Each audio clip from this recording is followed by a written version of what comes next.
Hi friends, this is Kiran. Welcome back to Kiran Rao big boss channel. అందరికీ శుభోదయం. Big boss season 8 week 3 నిన్న egg task అయితే అరాచకం అని చెప్పొచ్చు. ఒక టీంకి చీఫ్గా ఉన్నటువంటి అబ్బాయి గేమ్ ఆడకుండా కూర్చున్నాడు. అండ్ పృథ్వీ అయితే ఆకాశం హద్దుగా చెలరైపోయాడని చెప్పొచ్చు. చాలా ఓవర్ చేశాడు నిన్న టాస్క్లో. సో ఆడొచ్చు, అగ్రెషన్ ఉండొచ్చు, కానీ అది టూ మచ్. సో ఇంకా చాలా అప్డేట్స్ ఉన్నాయి, మొత్తం చూస్తూ మాట్లాడదాం. మీరు ఎవరికి ఓటేస్తున్నారు అనేది కామెంట్ చేయండి అండ్ సబ్స్క్రైబ్ చేసుకోండి ఎర్లీ అప్డేట్ కోసం. ఇప్పుడు టాస్క్ గురించి, ఇప్పుడు జరగబోయే దాని గురించి డీటెయిల్గా చూద్దాం ఒక పోల్ చూస్తూ. సో ఈ ఫ్యాన్ బేస్లో చూస్తే విష్ణుప్రియ టాప్లోనే ఉంది 23% ఓటింగ్తోని. సో ఈమె సోనియా టీంలో పడడం ఈమె బ్యాడ్ లక్ అని చెప్పొచ్చు. ఎందుకంటే ఆ టీంలోకి వెళ్ళిన వారంతా అదే విధంగా షేడ్స్తో తయారవుతున్నారు.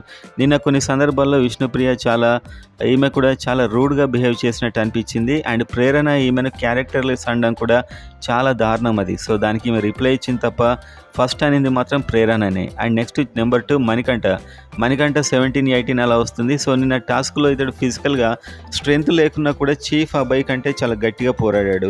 అది నిజంగా అప్రిషియేట్ చేయొచ్చు. పృథ్వీని హ్యాండిల్ చేశాడు. పృథ్వీ ఎంత చెలరేగినా కూడా ఇతడు హ్యాండిల్ చేయడానికి ట్రై చేశాడు. సో మొత్తానికైతే టాస్క్లో తన 100% అయితే నిన్న ఇచ్చాడు మణికంఠ. అండ్ నెక్స్ట్ చూసినప్పుడు నైనిక 10-11%. ఈమె నిఖిల్ టీంలో ఉండడం వల్ల ఏం స్కోప్ లభించలేదు. ఎందుకంటే వాళ్ళ టీంలో అందరు కూడా ఫిట్గా ఉన్నారు, ఆడాలనే కసి అనుకోవచ్చు, చాలా ఓవర్ అగ్రెషన్ అనుకోవచ్చు.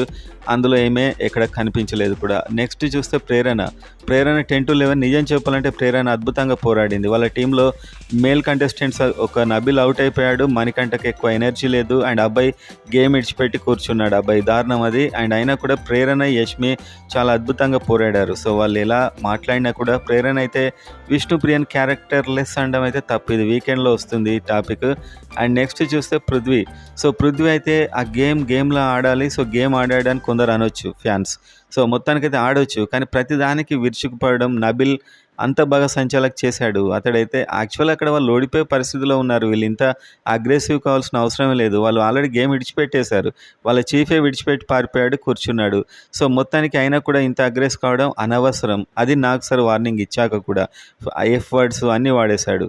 సో మొత్తం నెక్స్ట్ చూసినట్లయితే సీత 9-10. సో ఈమెకు అదే మళ్ళీ నిఖిల్ టీంలో ఉండడమే డిసడ్వాంటేజ్. ఎందుకంటే ఆ టీంలో సోనియా, నిఖిల్, పృథ్వీకి తప్ప ఎవరికి స్కోప్ రాదు అక్కడ ఆ టీంలో ఉన్న వారికి ఎవరికి కూడా. అండ్ నెక్స్ట్ యష్మి అలా వస్తుంది, 9% అలా వస్తుంది, కానీ పోరాడింది నిన్న.